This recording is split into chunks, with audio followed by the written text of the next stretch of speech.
أعوذ بالله من الشيطان الرجيم నేను శపించబడిన బహిష్కరించబడిన శైతాన్ నుండి రక్షణ పొందటానికి అల్లాహ్ శరణు వేడుకు. وهي تجري بهم في موج كالجبال ونادى نوح ابنه وكان في معزل يا بني اركب معنا ولا تكن مع الكافرين.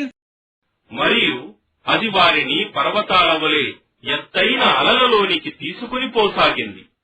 అప్పుడు నూహు పడవ నుండి దూరంగా ఉన్న తన కుమారుణ్ణి పిలుస్తూ అన్నాడు, ఓ నా కుమారా, మాతో పాటు ఓడలోకి ఎక్కు, అవిశ్వాసులలో కలిసిపోకు.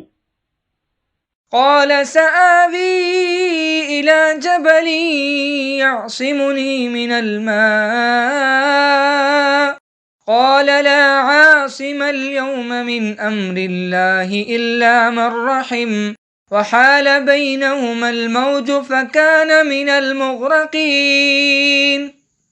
మరియు అతడు కుమారుడు అన్నాడు, నేను ఒక కొండపైకి ఎక్కి శరణు పొందుతాను, అది నన్ను నీళ్ల నుండి కాపాడుతుంది. నూహు అన్నాడు, ఈ రోజు అల్లాహ్ తీర్పుకు విరుద్ధంగా కాపాడేవాడు ఎవ్వడూ లేడు, ఆయన అల్లాహయే కరుణిస్తే తప్ప.